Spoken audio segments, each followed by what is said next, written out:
listening to Time to Talk. Hi Tim, loving the show. I like to tune in on the weekend in between scrambling my eggs and slicing my turnips and hear about everything that's going on in the world of pop culture. Keep up the good work and keep on cooking up these amazing episodes on the Time to Talk show. Love, Gordon Ramsay. You heard this before, Leigh? No. Is it one of the... It's really loud. It can never be too loud with Kylie. Never. I can just barely hear you in the background. I'm here. I'm in the discotheque. Hello. Oh, I can hear you now. I was like, what? Is it one of the outtakes from Tension? It is. I've never heard Leigh, with his hands over his ears going, no more Kylie, too loud, Kylie. Stop it, Kylie. Never heard that before. But that's what you were doing. You were in pain there, weren't you? I was like, oh, there. She tends to, I feel, jettison the better tracks. And we hear them as outtakes and you think, well, why didn't you put that on? That's right. But then some of them you go, like with the X era, some of them you go, oh, this should have been on the album. But then you listen to it for a month or so and you go, yeah, I love it still, but I understand why it's not on the album. Happy, the first time I heard it, I was like, this should have been on the album, but it really wouldn't have fit Tension. No, it's not. No. Now I'm touching my nose now. I can't send that track to you. Okay, I'm very sorry. Oh, it's not legal. Okay. Not I legal. may have some other tracks that I may not be able to send you as well. Oh, isn't it sad? It's tragic. Terrible when you have things that you're not allowed. Just got to enjoy them yourself and just tell people about it. How do you describe a song? How do you hold a moonbeam in your hand? How do you describe a feeling? It's a terrible thing, Leigh. How have you been? I'm fine. It's a little bit chilly over here at the moment. We have just the weather has become wintry in the last day. So yes, we are cold. Is it ever anything but? Don't you? I mean, you guys must pray for global warming, mustn't you? We had a week of very hot weather in the summer. We did not enjoy it. We moaned a lot about it. And then when it passed, we went, oh, is that all we're getting? Is that the summer? Is that it? Now the newspapers, which they do every year, is like, killer blizzards are on the way. Wrap up your elderly in tinfoil, for they won't survive. And we get the opposite in reverse, Yes. Shove every person over the age of 55 into a refrigerator for about 3 months because they're never going to survive it. It's a terrible thing. Oh. You know what? If I'm ever feeling a little bit low, one of my favorite images to think of is an Englishman climbing stairs during what they allege to be their summer. I've experienced summer in Australia. I know what it's like. I know that there's How did you barely. It was not. It didn't. But it took about a week to acclimatise. Yeah. And for that entire week, I had an oxygen tank strapped to my back. If you're not willing to chuck yourself in the ocean, you sort of can't survive. We are all smug, but well, for me, like it's a swim twice a day at the peak of it, and then you're fine. Yeah, but the sharks and stuff and massive jellyfish that you're not allowed to touch and stuff. Only if you're a very pale shade of white. Otherwise, you're okay. Very seal shaped. Yes, that's right. Now, listen, you've just come back from I Should Be So Lucky, the musical. Now, I'm going to put something out there. I watched clips, and I told you that. And I told you I also wouldn't share my opinion. And since then, I've been thinking about it. I really don't have a right to share an opinion anyway, at all, because musicals leave me feeling very uncomfortable anyway, usually. Like there's something when I was at school and, that cohort of kids in your grade who were very theatre-minded and they'd run up and they'd like talk to you in a very over-the-top way with their hands flailing and their eyes really wide and singing some words and talking others. And you think, God, chill out, dude. Like, really, stop. So I'm not one to the only musical I can think that I really, really loved was, well, a sort of Mamma Mia, the film. Okay. But that's because of Meryl Streep and that ferret-looking woman. I like those two. ferret-looking woman. Yeah, you know that woman that's in. If there's a music, I actually said to my kids last night, if there's a musical happening anywhere on planet Earth, that woman will find her way into one of the scenes at a minimum. I watched this Dolly Parton thing. Dolly Parton's got some musical out on Netflix. I think she has, yes. And I made the mistake. We fast forwarded through like at record speed, but the ferret woman was in that. Is the ferret woman tall, thin? Yes. Bob, yes. Okay, so we're not talking about Julie Walters, National Treasure in England, the American ferret woman. Probably. Right. She's in The Big Bang Theory, the one I'm thinking of. Yes, she plays Sheldon's mother. Yeah. And I like her very, very much, but, you know, she's always got that look on her face like she's just very smug about her talent. It's rather irritating. Have I just earned a whole heap of people unsubscribing? Quite possibly. I don't know the lady's name, but I do know who you're referring to. Well, you added to the problem. You don't even know her name. I don't know her name. Was she in Sybil? She was in Sybil, wasn't she? Probably. Back in the day. Was that the Barbara Streisand thing? No, that was one with Sybil Shepherd. Sybil. I love that series. Yeah. I think she played the best friend. Yes, I think you're right. That's a blast from the past. Mm-hmm. Yeah, after she left Moonlighting, which was controversial because I think they were fighting, those two. The man who they didn't like each other. But it still had good chemistry. I think she went on to do Sybil after that, didn't she? Yeah. Yes. But look, we digress. The point being, because of me, a ferret woman, and musicals and a bad attitude, I'm not allowed to comment on this. I'll see how long I can resist anyway. But you've been to it. You're on solid ground. You're allowed to say something. Where was it at? It was it started its run off in Manchester in England, and has been there for quite a number of weeks. And it ends tomorrow, and then goes on a tour around the country. I don't know if it's going to. I'm going to be honest. It's not the next Mamma Mia. It's not. It isn't. It's not. I can't imagine a film being made. I can't imagine it being, in the West End. And no, it is very. So what is this for international listeners and for me because of my ignorance? What's off West End and West End mean? I'm assuming West End is an area geographically where good things go. So West End is in the centre of London, and that's where the kind of very popular musicals and stage shows have residencies. And then they do local tours where they go round venues across the country, and they may be there for a couple of weeks, or they may be there for a couple of nights. And they tend to have two casts. So they'll have the West End cast, which is, where a lot of tourists go and see them when they go to London. And then there's the cast that does the tour. And in some, so particularly, have you heard of Everybody's Talking About Jamie, the musical? No. I've heard of Everybody Talks About Raymond. Or am I getting that there wrong isn't a musical about Raymond. That they will have celebrities that come in and out of guest positions, but this one doesn't. Boy George is doing something, isn't he? Boy George is doing a pantomime. Oh, that's a whole different thing altogether. Oh my God, you British.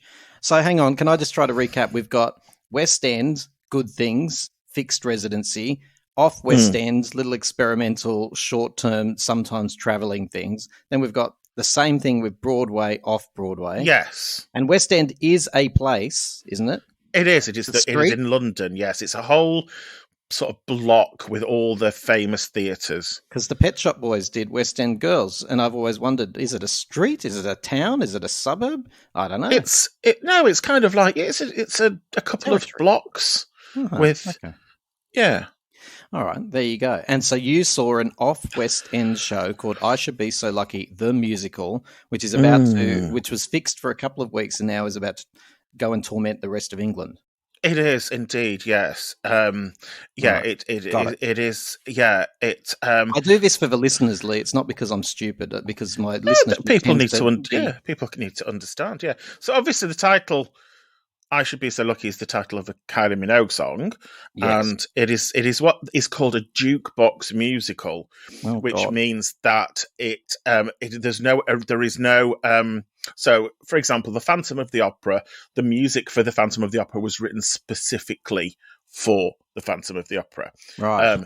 A jukebox musical tends to be hits from a particular artist or genre. So this is what makes you such a great correspondent, because that's amazing. I just sat there never wanting to ask the question and look like a fool. What the hell is a jukebox music? Because I've got Happy Days in my head with the Fonz. Well, yeah, it's kind of basically like all the songs because they've either been hits or they, so for example, The Bodyguard, that has all Whitney Houston hits in it. Then you've got... Is that a jukebox musical?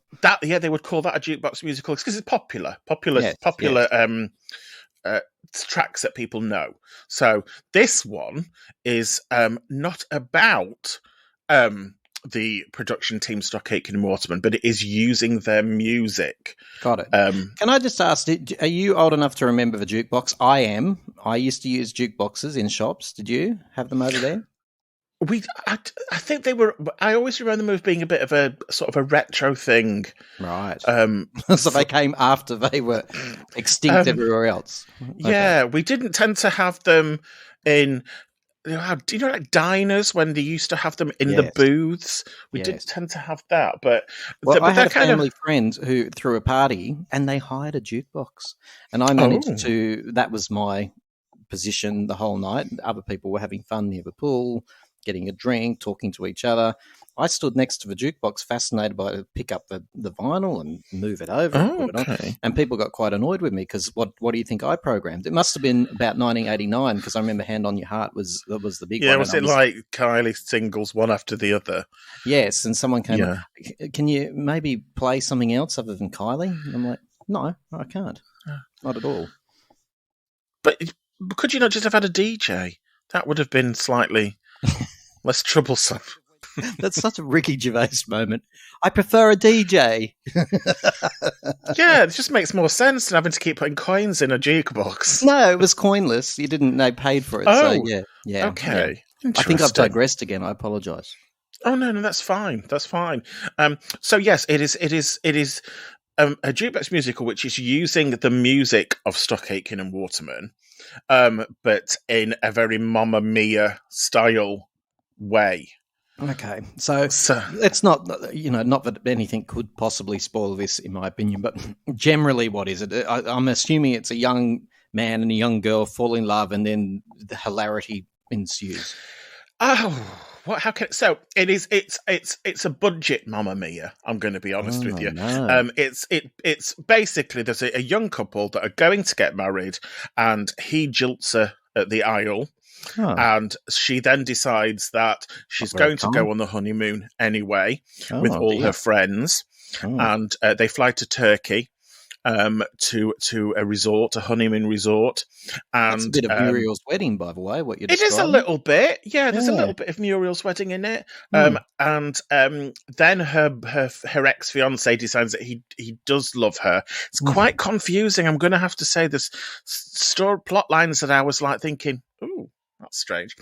He decides that he still wants to be with her, so then he flies over to Turkey to woo her back.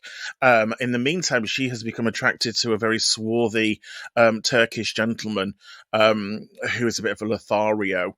And then there's just loads of Stock Aitken and Waterman songs dotted through it. So there's spoken dialogue and musical dialogue. Yes, so they kind of like... For example, there is the track by Sonia, "You'll Never Stop Me From Loving You." That is kind of like him. He's like, she's going, "I don't want to be with you," and he goes, "But you'll never stop me from loving you." He flies from England finds out where she's gone on the honeymoon, or assuming you, and then oh God, I can just imagine. Now the big draw. Does he put on a big orange wig? There is no. He doesn't wear a Sonia wig. I'm gonna say it was very much. I was saying to my friends, this is like watching a Carry On film. Do you remember those Carry On films? Yes. Oh God, you're not telling me now. To music, so it was very. So there was a manager of the resort who was a very effeminate gentleman, very Kenneth Williams.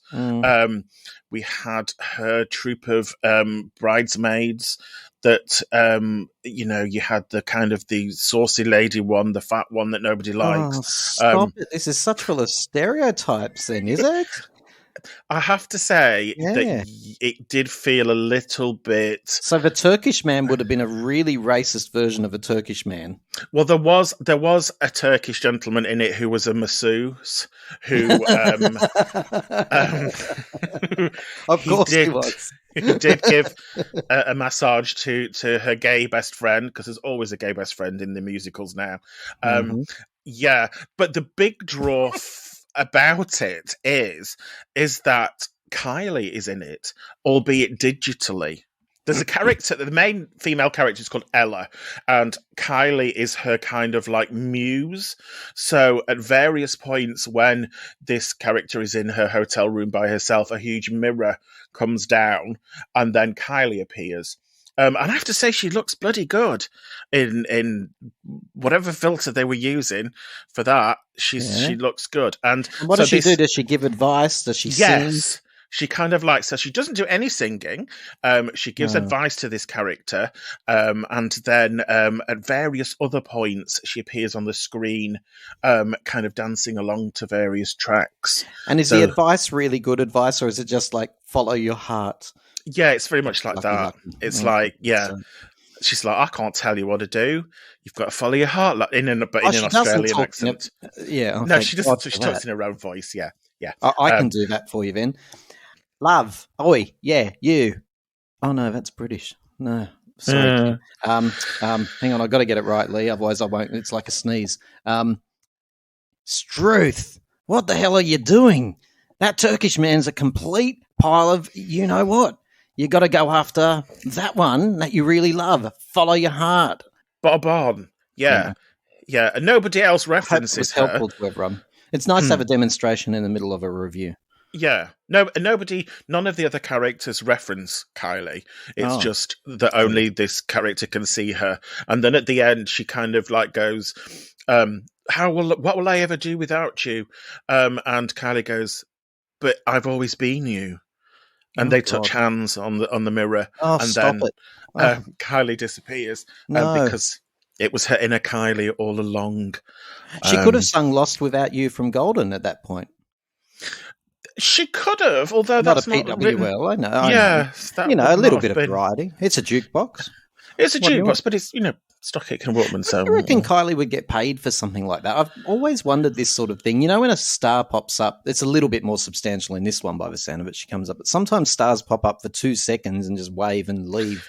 Yeah. Do I often say like, and then all their fans go, oh, isn't it wonderful? Isn't that generous of them? It's like, it's not generous of them. They're earning a hell of a lot of money for doing absolutely nothing. When they're smiling and waving, they're actually waving at the whole population going, you're all a bunch of idiots because I'm getting paid half your yearly income just to do this with my hand. She does reference Vegas at one point. She does an internal promotion for a show? Well, no, she says something like, not everybody can afford to fly to Vegas. And it was like, so instead we watch you on a screen that keeps the coming and going. That's so rudely. So basically all you people who can only afford this off West End show and couldn't afford to come and see me in Vegas. She's sort of going. I love that. That's so cool. It's kind of like she's having a conversation with this girl, and it's a quip. And she does name check a number of her Stock Aitken and Waterman songs throughout the. And were you the only person in the audience that was picking up all the little subtle references? I had fine feelings. Well, no, because, the audience was 50% gay men and 50% straight women. So, it was, the audience knew. And to be fair, there is a lot of tracks that you might not necessarily have thought, oh, that's not an obvious choice. So at one point they sing "If You Were With Me Now," Kylie Minogue and Keith nice. Washington. That's nice. As a duet. Yes, on a beach. We get so other Kylie tracks. We get what did Too Many No, that's Jason Donovan. Too Many, especially for you, that gets played as you would expect. I Should Be So Lucky, Step Back in Time, Better the Devil You Know, and Telltale Signs. That's lovely. Yeah, she needs to sing that more often too. It's a beautiful song. So it's quite Kylie heavy, but we've also What's got the woman like the main lady. Because I watched the clip and I said I wasn't going to venture my opinion, but she looked quite physically awkward. I watched when they at the end. Quite physically, I don't know. Perhaps they filmed her on off day. She seemed quite comfortable. The problem that we've got in the UK at the moment is that audiences are absolute idiots at the moment. So the poor actors and people on the stage have got to deal with people shouting stuff out, singing along to the songs when you're not supposed to. Just kind of, this production has had a lot of problems with perhaps groups of people that have been out and have a beverage or 9 and then have rocked up at the theatre and gone, I know these songs from when I was a kid, I'm going to sing along to them. Aren't you meant to sing along though? What the hell's wrong with that? No, they kind of say, although you know the songs, it's part of a story. It's not a concert. There is opportunity at the end where they have kind of like an encore where they encourage everybody to get up and dance, a bit like Mamma Mia, although you've not seen it at the stage, so you won't know that they kind of at the end, that's everybody's opportunity to get up and dance and sing along, and that's wonderful. But if you're kind of on stage as a performer and you're going to be doing a really sort of emotive. Yeah, and then you've got some drunk woman going, "I should be so lucky," from the audience. Yeah, it's it's not good. See, I'm more sympathetic with look. First of all, mixed messages. You're either not allowed to sing or you are. You can't tell me that they're annoyed at people singing and yet they encourage it at some points in the show. Not okay. I work with young people. If you mix message like that, it's not going to happen. And don't forget, these are a group of people that couldn't afford to go to Vegas, so they're not very bright. Well, no. Okay? Well, I will give you that. There was a woman sat behind us today, and when Kylie first appeared on the screen, she very, very loudly said, "Oh, isn't it clever how they've done that?" Which echoed across the stage.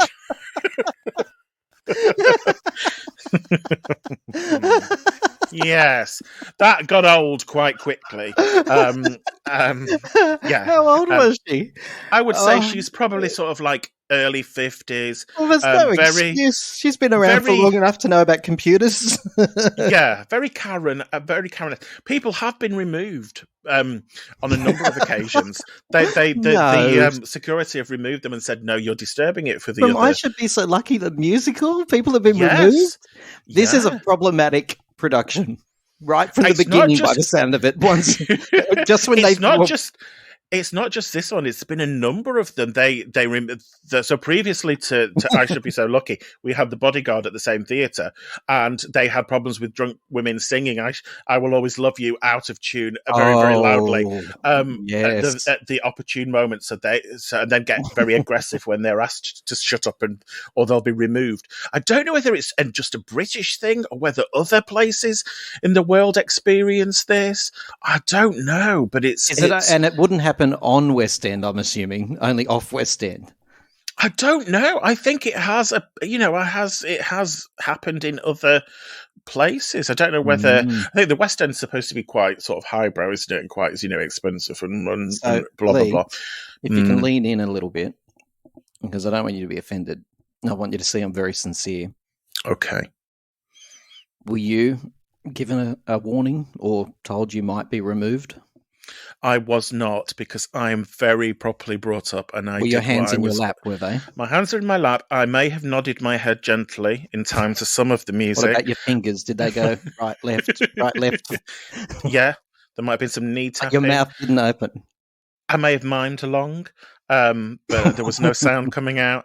And I waited until the very end when I was told that I could stand up to dance, and I did that. You're very compliant, aren't you? Very compliant.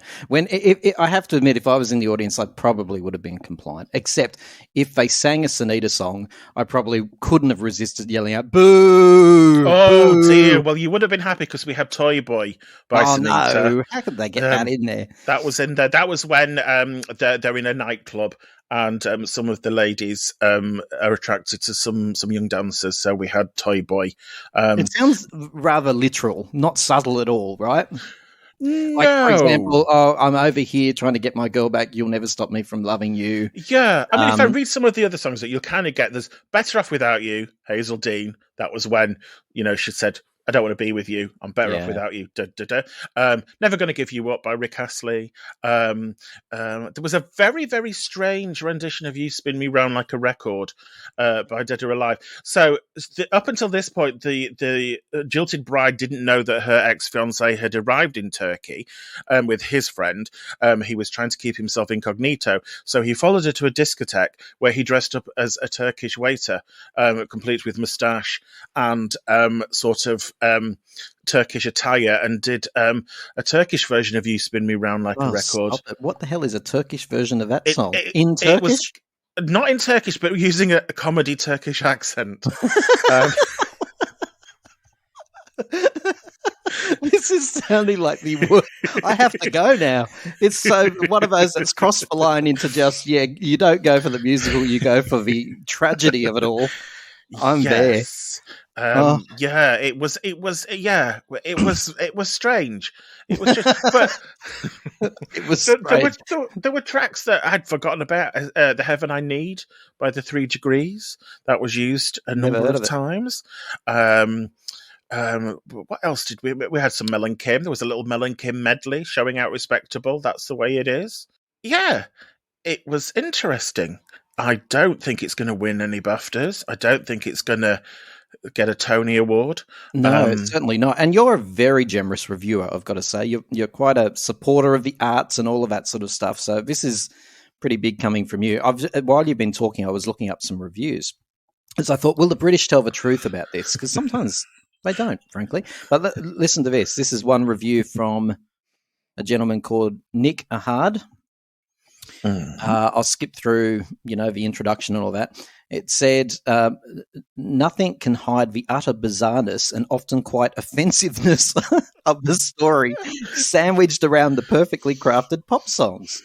And then he goes on about what a gifted writer Debbie Issett is, who is the writer of this.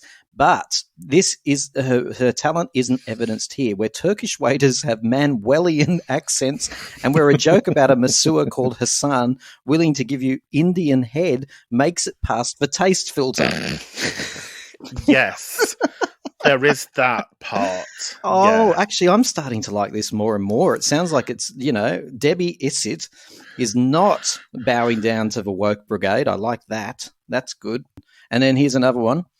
Overall, I Should Be So Lucky the musical is an entertaining roller coaster that falls short of its jukebox predecessors due to its inadequate pacing and soap opera-style plot lines that are incompatible with its earnest presentation. Make of that what you will. I would agree. The second half had a number of storylines that were dealt with within seconds. So one of the bridesmaids had an issue with gambling, and it was like, yes, I've got a problem with gambling, but I'll never do it again. Cue song. And that was never mentioned again. It sounds like if you and I got together and penned a musical.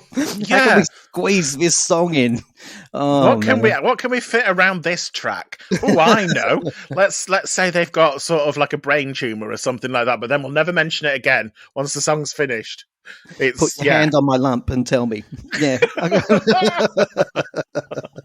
Oh man. Wow. This has been fascinating. I don't know.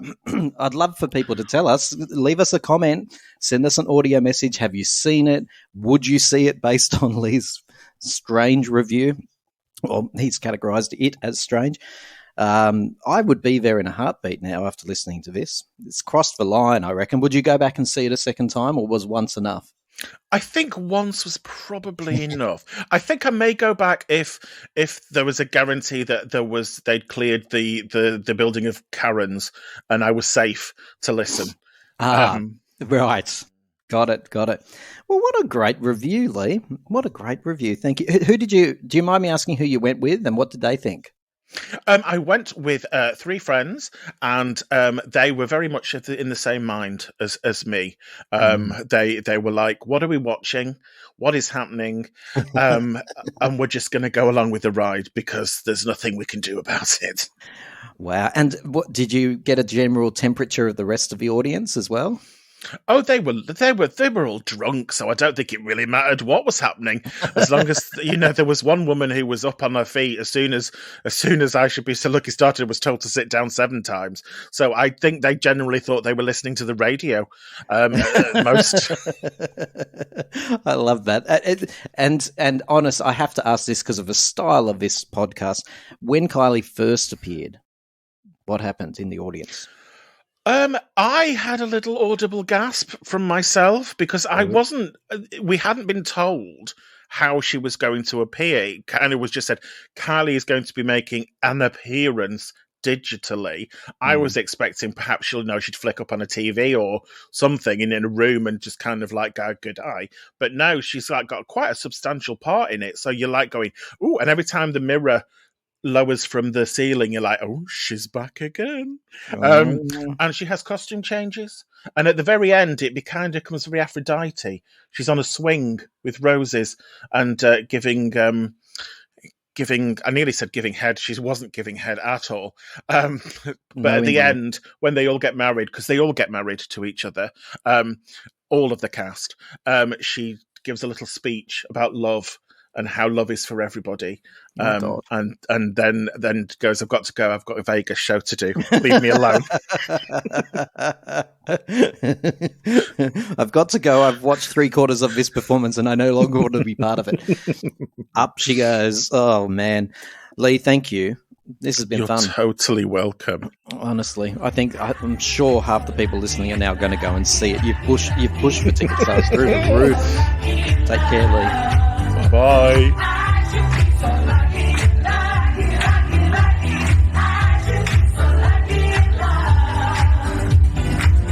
We've known each other for so long. Your heart's been aching, but you're too shy to say it. Inside we both know what's been going on. We know the game and we're gonna play it. And if you ask me how I feel, don't tell me you're the blindest see. Never gonna give you up, never gonna let you down, never gonna run around and desert you, never gonna make you cry, never gonna say goodbye, never gonna tell a lie and hurt you. Sometimes amateurs know best, and a lack of professionalism is all you'll hear on the Time to Talk show. Join Tim and his panel of guests as they wade their way through a range of news, music, and pop culture treats. Time to Talk, the show hosted by amateurs for unprofessional listeners.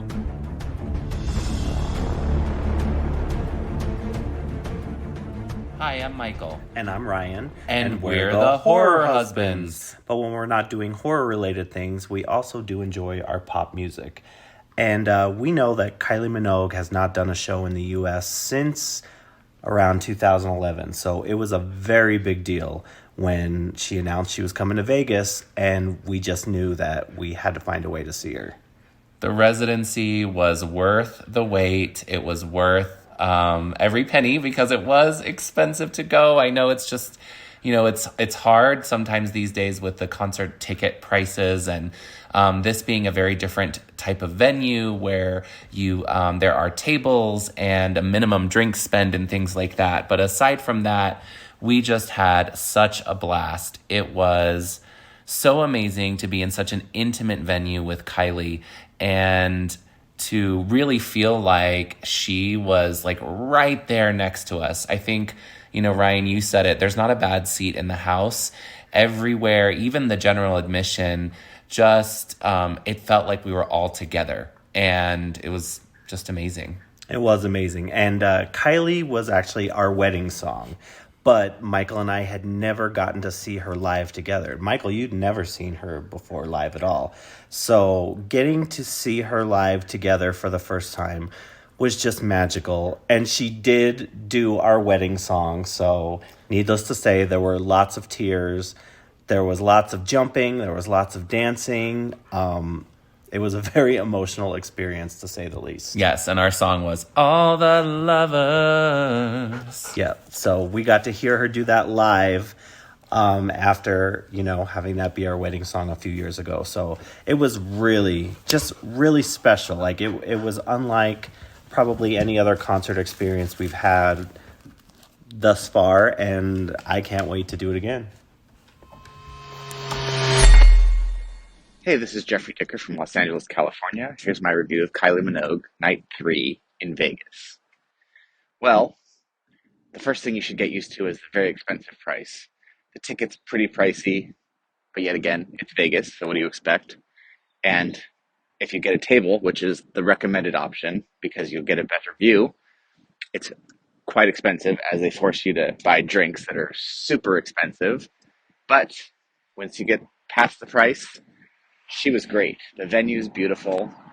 Before she comes on, there's a burlesque show before and after, and a lot of contortionists and sexy music and sexy dancers and all that. So that's fun. And then, of course, the main attraction, Kylie. She's fabulous. The tables are set up kind of spread out so that the sight lines are pretty good, which is impressive because most venues you can't see anything, so I give them credit for that. Her set list was awesome. Try not to give too many spoilers, but was more of a greatest hits show than a tension show. But she did the singles from Tension, of course, and the audience was loving every second of it. And it was a pretty great night, I have to say.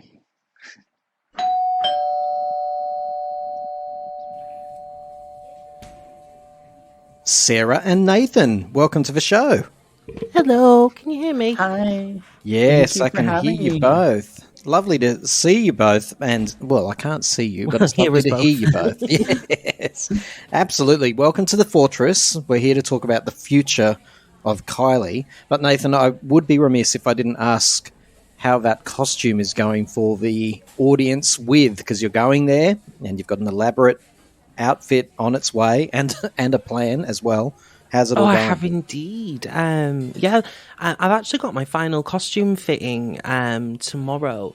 I did the measurements myself, and I did them all perfect except my minge. So except what? Except my vaginal region. There's so much in this world I don't understand. How can measured my Why hip. would you have to measure that? Well, because I'm having made what she wore for the Capital Summertime Ball. Yeah. Which included a leotard. Right. So anyway, so I was measuring my hip to vaginal region, and I did it wrong. I don't know how I did it wrong. So the mock-up that my seamstress did came, and it was about. I'll never get over that. Like Nathan toga. has seen like a really short toga. Right. But now it should be fine. So I'm going for the actual fitting for the actual outfit tomorrow. All right. Well, please send me a photo. I've been dying to see it. And Nathan, I don't think you've met Sarah before. Sarah, Nathan, Sarah. Sarah, is this all making sense to you? Have you ever measured, and maybe you have, maybe I'm the odd person out in this conversation. Have you ever measured your hip to your vaginal region? I've actually had to before. Oh, for modeling. Maybe should I leave? Am I in the wrong room?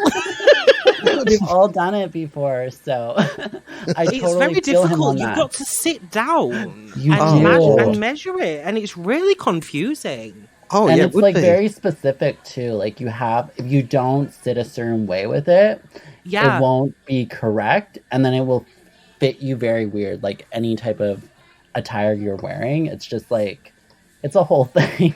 So Yeah, can honestly, it can was I a just try nightmare. to? I'm sure most people must be like me and confused.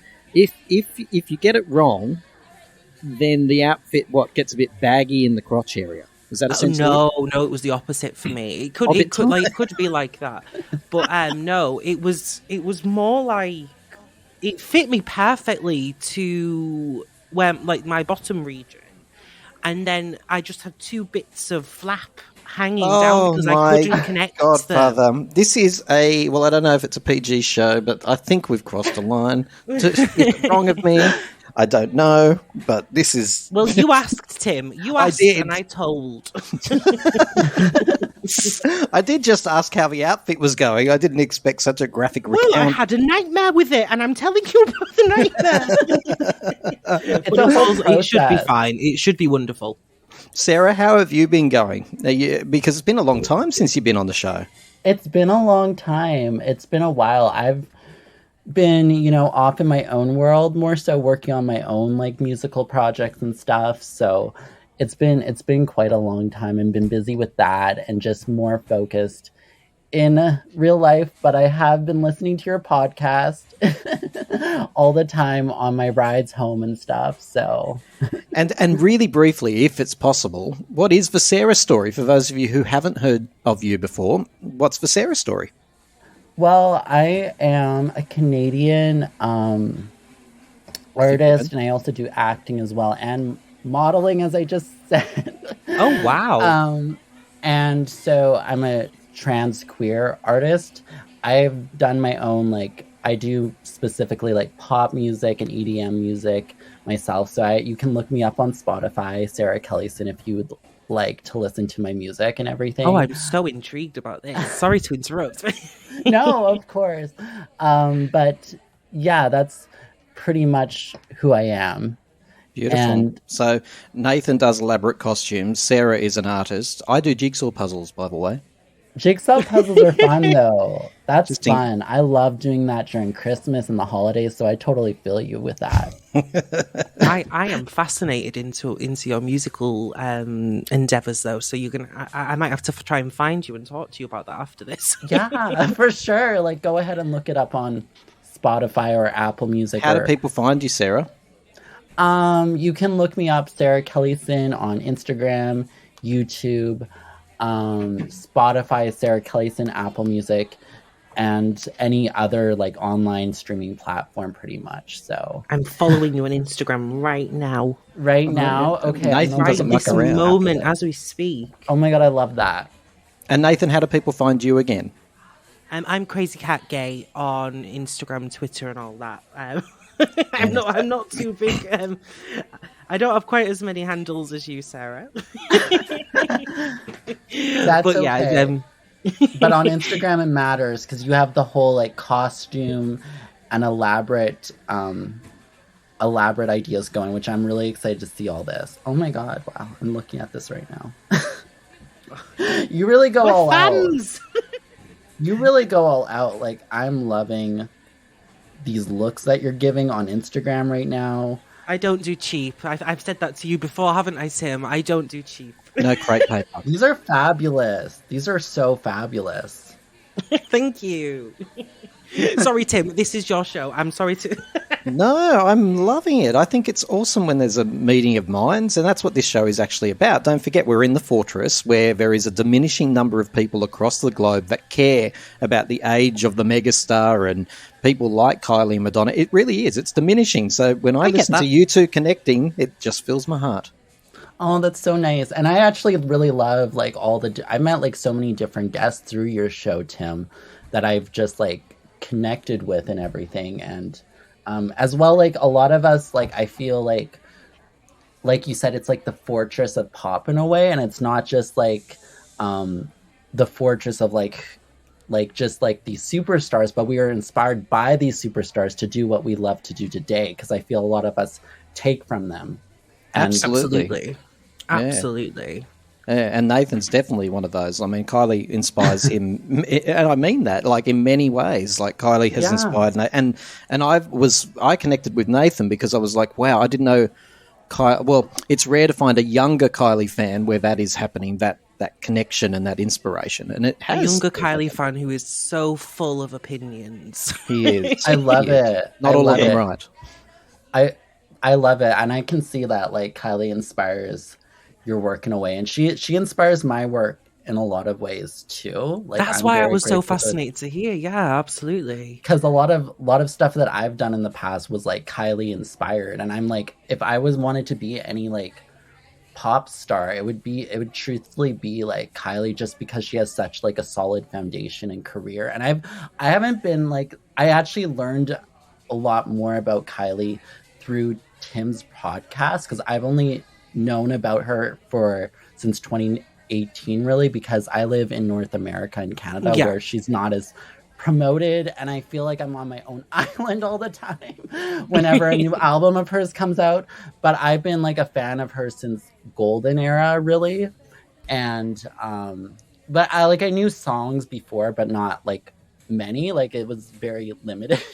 Like it was pretty much the Fever singles and Locomotion and I Should Be So Lucky were the only songs that I really heard of hers. And I also heard Time Bomb on like the radio before, and I love that. But that's literally it. Time Bomb. I absolutely love it. It's one of my faves. It was one of my faves. Like it should have been on Kiss Me Once, but it was a travesty. It didn't do better. It did all right, but it should have done a lot better. In fact, I know she released it. She was holding it for an album, Sarah, but she held it. But she pushed it forward because she said when they finished it, I think it was Karen Poole, if I'm right, Nathan, when they finished it, they went, this is so of the moment, of the sound of that year, that it had to get out there as quickly as possible, which it did. Now, can you both lean in a little bit? I've got something to tell you. Something awful. Okay, so I just want you to hold. Can you hold each other's hands, actually? I know you don't know each other. Is that okay? Just a little, I'll stretch. I'm only 5'8", but I'll stretch out.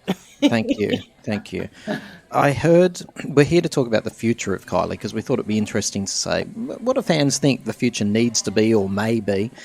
But another fan that I was speaking to not so long ago, in fact, I won't reveal their name because they might get tomatoes thrown at them, but he believes that Kylie is deliberately starting to phase herself out completely. He thinks it's a 5 to 10 year plan. He thinks Vegas is the first piece of evidence of this.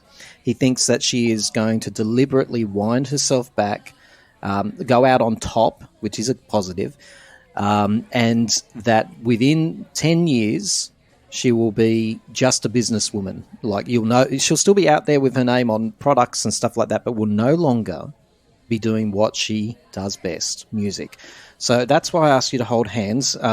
How are your hands? Are you squeezing each other? That was rather traumatic, yeah. Isn't it?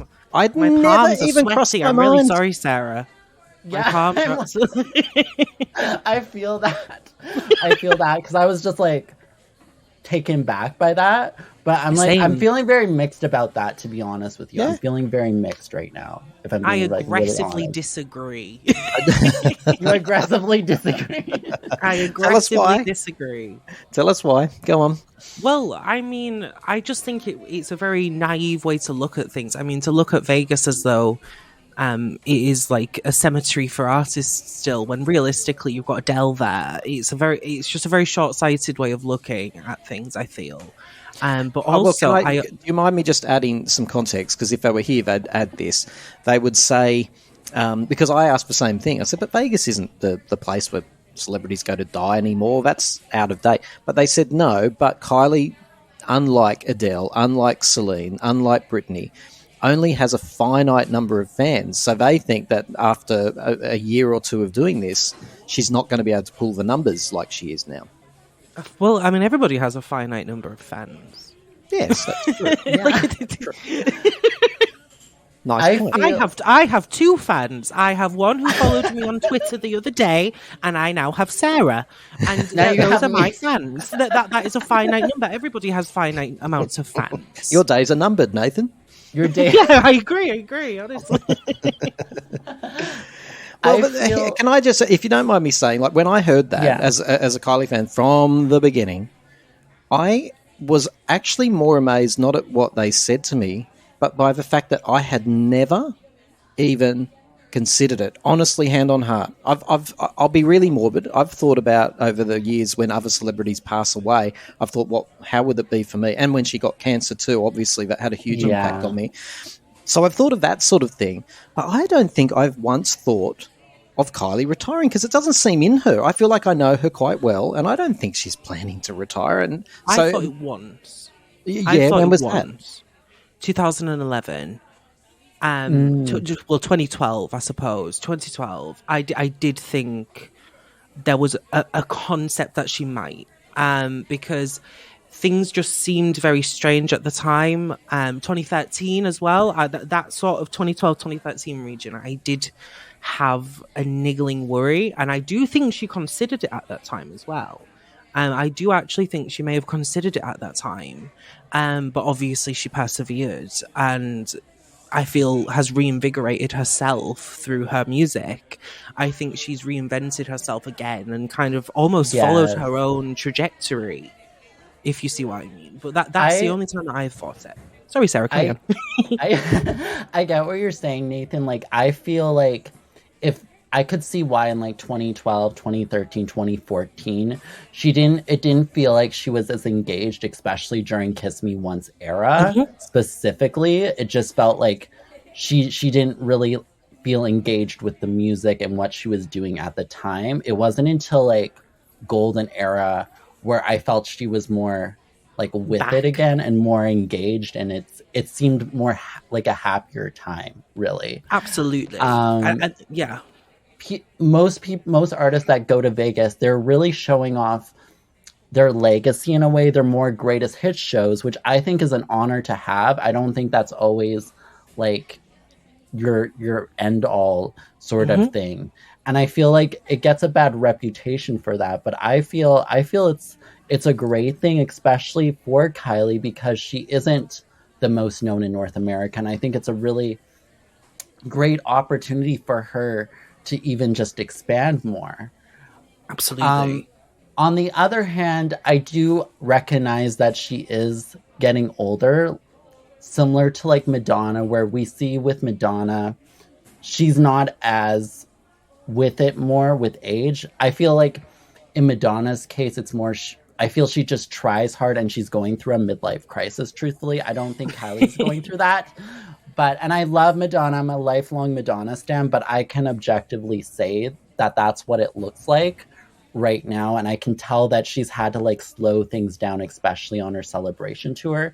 And I feel that's just natural with age, that you will slow down more. And I don't know how Kylie's health will be in like 10 years time, but if she did retire in like 10 years, let's say, I personally am the type of person that doesn't need my favorite to go on forever and ever, to the point where there's nothing left, to the point where things are dried out. We've tackled the idea of Kylie retiring. Let's go back a step. Let's try to just project forward, because this is actually the original intent of this conversation, was to talk about what we'd like to see her doing in the next year, 5 years, 10 years. The retirement thing came like a bolt out of the blue. Didn't know we were going to talk about that. Let's put that to one side. Nathan, how could she move ahead from here? Because it's an interesting juncture. Sorry, I will let you talk, I promise. But she's in this fascinating, and I'm talking with authority here, she's in Vegas. The expectation was a world tour. Now she's really pivoted in a successful way that I didn't expect. She's got a home base over there and all of that sort of stuff. What does she need to do next, though? Could she keep doing this for years, or does she need to change it up? What's next for Kylie? Well, I think from my perspective, like I've said this to you before, I think, I believe Tension itself, and Padam Padam obviously, was all aimed at streaming and building her online presence. I think she's successfully done that. I think she's actually successfully done that with disco as well. It's all been a build up until this point, really. Golden streaming figures were abysmal.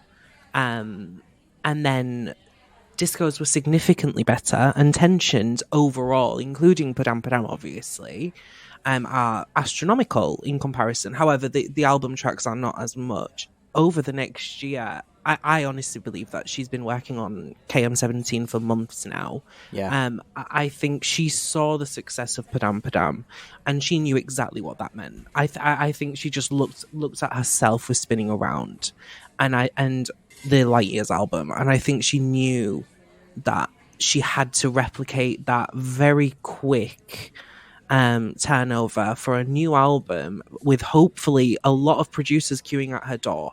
I believe that there will be a lot of producers queuing at her door because Kylie, for the first time in my adult life, is cool. Sorry to interrupt, but Kylie has always been inspired by success as well. Like, a lot of fans don't like me saying that. They think it's an intrinsic inspiration about music and entertainment, and I'm sure that's there. But when Kylie experiences success, it inspires her, and you can track that through her whole career, right back to the PWL days, as Absolutely. You just mentioned, during Light Years, then it propelled her. That's why we have this pattern of a big album, but then a bloody bigger album after it. Exactly. No, I completely agree because, I think the Vegas residency was... I would look at it from my perspective. This is why I don't really understand fans complaining about it as much in terms of her actually doing it. The only thing that I will complain about is the runtime. But this has been organised for years, and it was probably just a case of it was going to happen at this time anyway, and things have maybe obviously gone incredibly well for her, but then she's had to go to Vegas. I don't think she had much of a choice in the matter. I imagine if she could, she probably would be trying to squeeze a world tour in, or, a European tour in Australia, or whatever she could do. But she is obligated to do that. And I also think she just knows that realistically she needs a follow-up to Padam Padam. So, Sarah, looking to 2024, so this is all about looking forward for Kylie, and we'll start with the next 12 months where Nathan has taken us. Nathan's predicting another album, more touring. It's going to be the year of Kylie, basically. What do you think is in store for her the next 12 months, for 2024? I feel she will continue with the Vegas residency. Along with that, I feel Tension album has like one or two more singles to go, pretty much. Really? And then depending on how well they do. But I've noticed over the past couple of years, she has more like of these shorter like eras that go like for 10 to 12 months, and then she's moving on to the next project. So I could see with what Nathan's saying, she's already probably on KM17 as we speak. And like you said, Tim, I do notice that she is inspired by success. And when she sees something is working for her, she grapples onto that and she begins working even more. So it's just, ever since Golden Era, I feel like it's just been her success has gone even further, I would say, especially in like the streaming market and stuff. And I've noticed even in North America, a lot of people that I know that back in 2018, people didn't really know Kylie, but around my social groups, it's becoming more prominent. She's becoming more prominent here, like slowly but surely. So I'm not on my own island as before as much, but there are some people that are actually like engaged with her music more so now, especially with Padam Padam being her, honestly, over here in North America, I would say her biggest success since Fever. Dancing and Stop Me From Falling would play like in stores and on the radio and stuff, but not as much as Padam Padam. Like every time I go out, I hear Padam Padam. And somewhere. When it played, people probably had no clue who it was, but with Padam, maybe some people at least will be going, that's a Kylie song. Look, for me, when I look forward to 2024, and then we're going to talk about the next 5 years, and then I'm going to let you both go.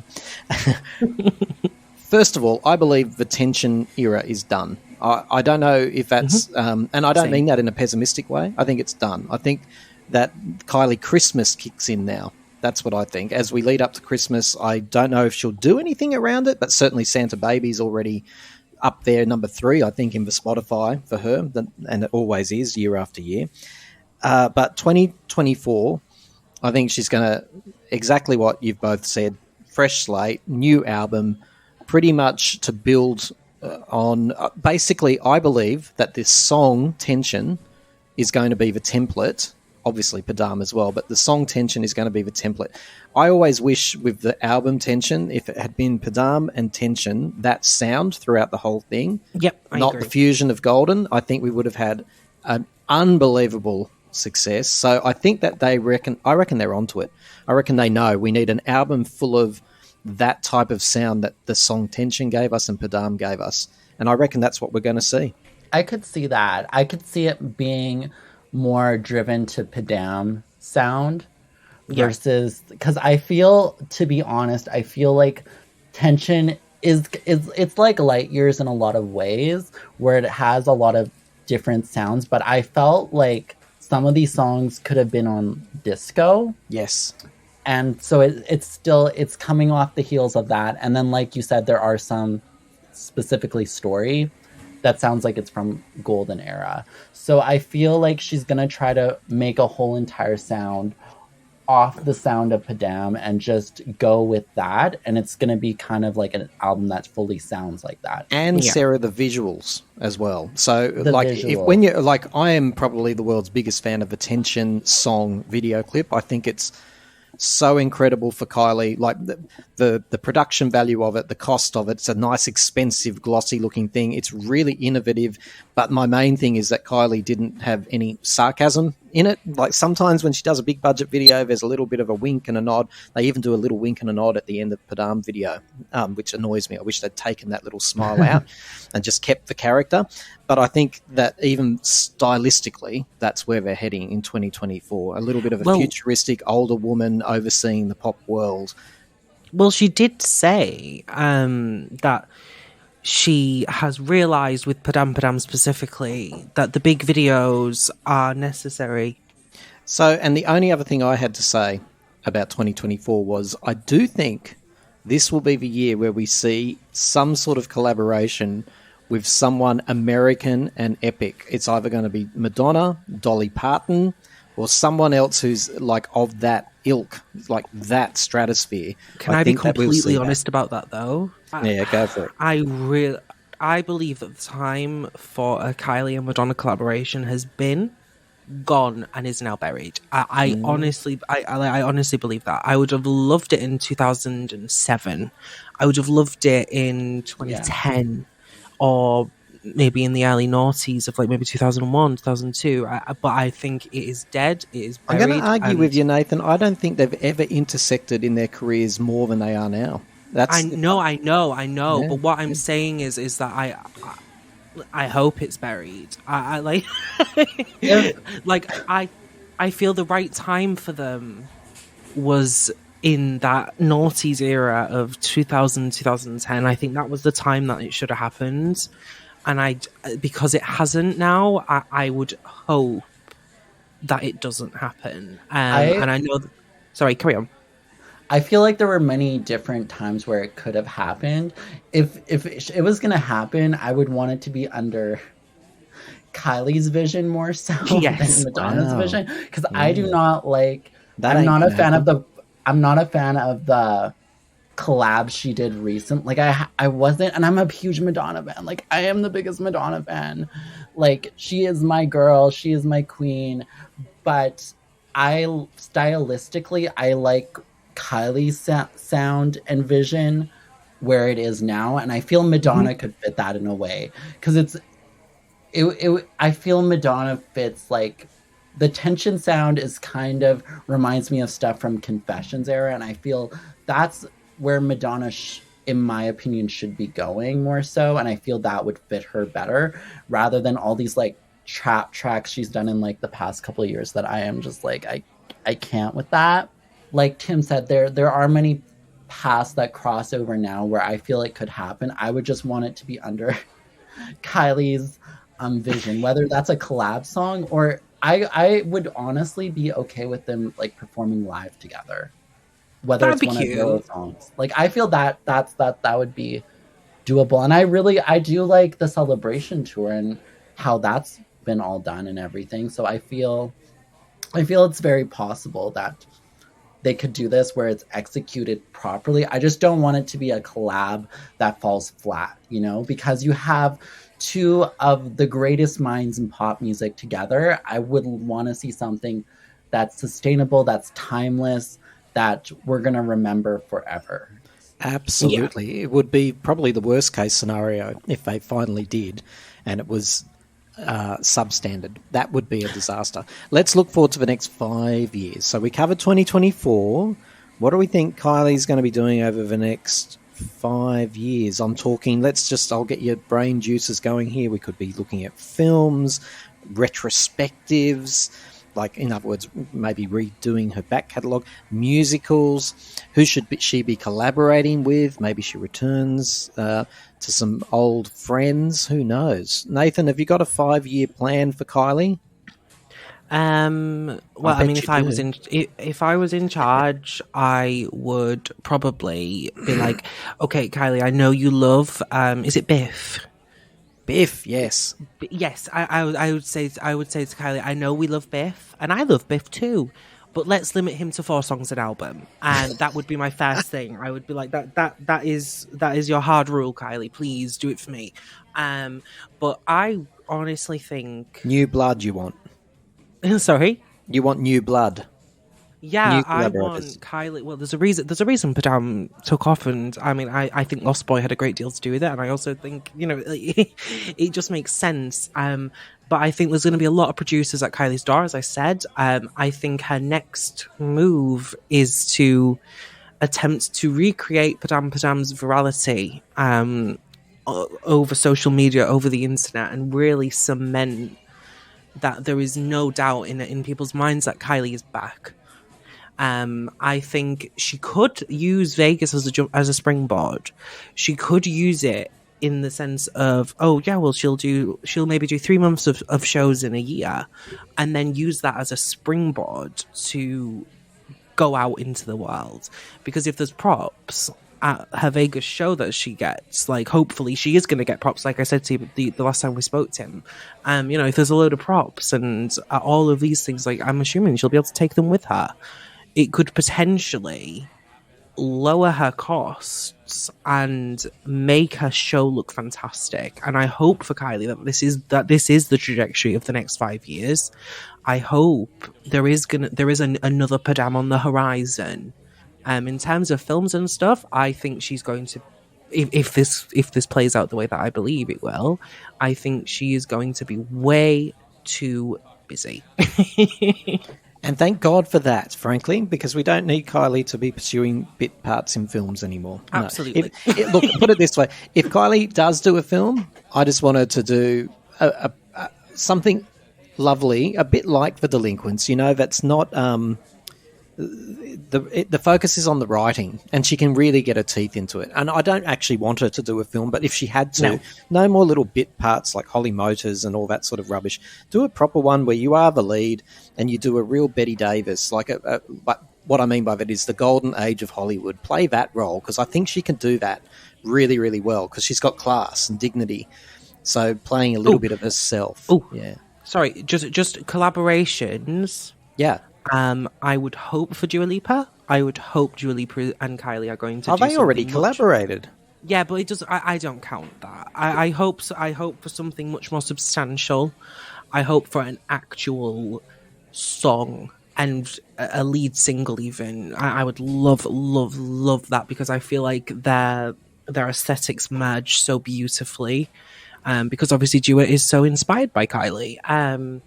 But yeah, and I also, if I was going to say a big American artist, I would probably say Britney.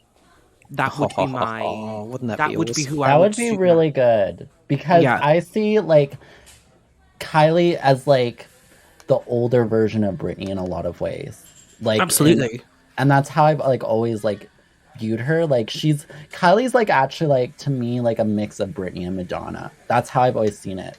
So I feel that would be like it'd be like mother and daughter like collaborating together. That hurts my heart. No, I She's not love that it. old. I mean that in a very like sincere way. Like I think that's a beautiful thing. So.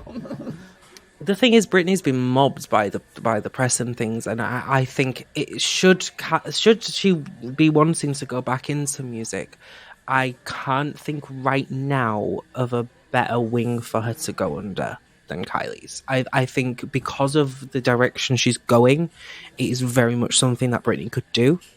So, Sarah, Nathan predicts that the springboard that's set in 2024 should be mega enough to sort of propel her into a bit of a cycle for the next 5 years. Do you agree? What do you see for the next 5 years?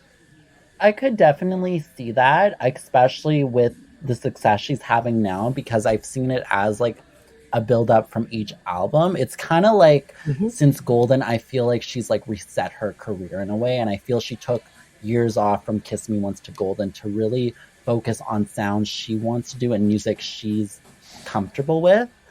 Agreed.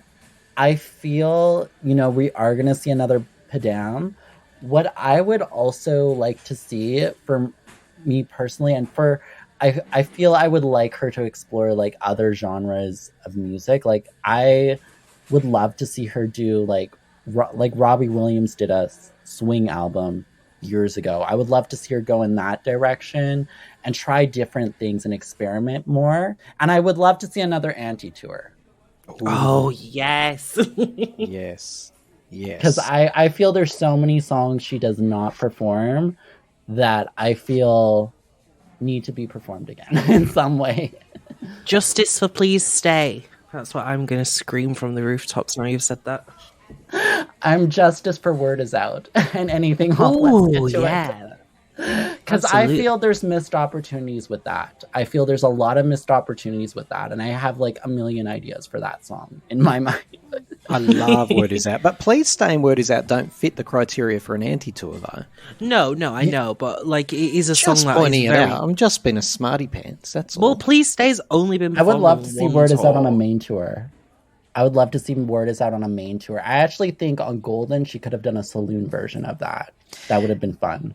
And that takes me That to would have my been cute. I love that. plan. She is seen as like a very classy, dignified person in pop, right? She really is. And it doesn't matter what cohort, if it's the gay fans or the mainstream fans or whatever, everyone goes, yeah, she's a classy act.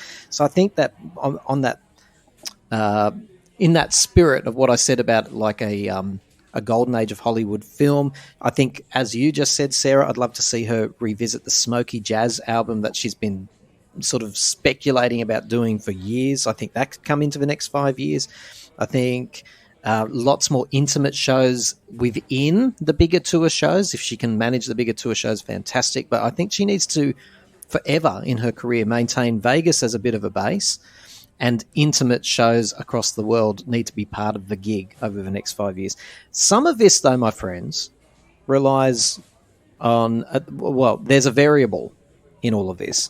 Kylie is very much dependent on her relationship status, right? And Kiss Me Once, you've both spoken about that a lot, and you've talked about that was a time where she took time to reflect and reset and all of that, and didn't seem very invested or inspired. I agree with all of that. There was some bad stuff going down in her personal life at that time. Absolutely. So interesting to see that the relationship variable will actually be a big factor in the next 5 years. If she finds the one, for example, who knows, she may adopt a child. Maybe the person she finds has children and she becomes stepmom.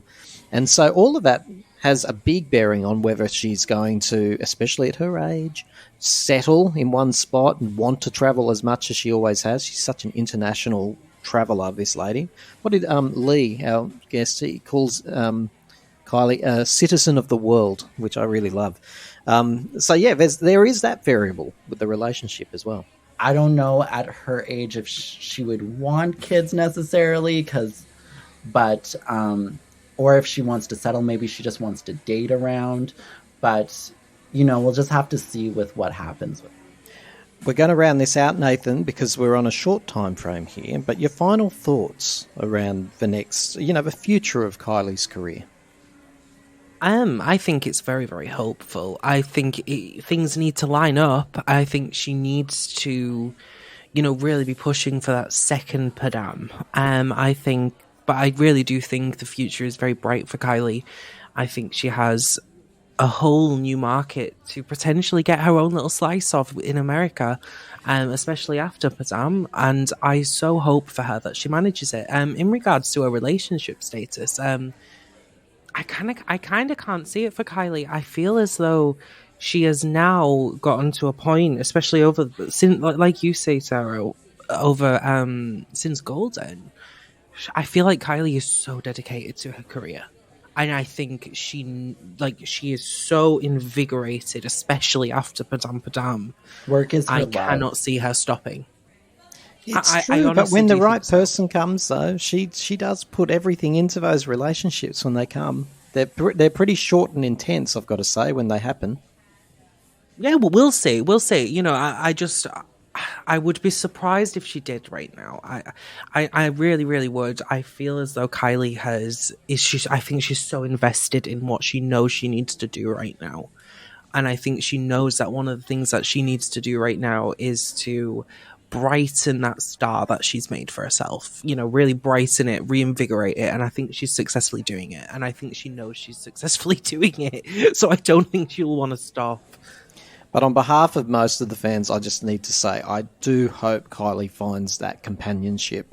Kylie's taught me one thing, that relationships don't have to be forever to be successful. The relationships, Absolutely. as probably most of us who've had experience know, they are sometimes really right for you at that point in your life and not right for you in the next phase of your life. And that's fine.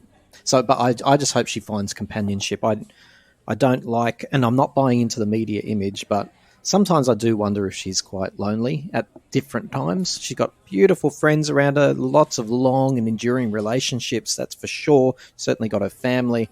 But I would love for her to find that trusted person. I really would.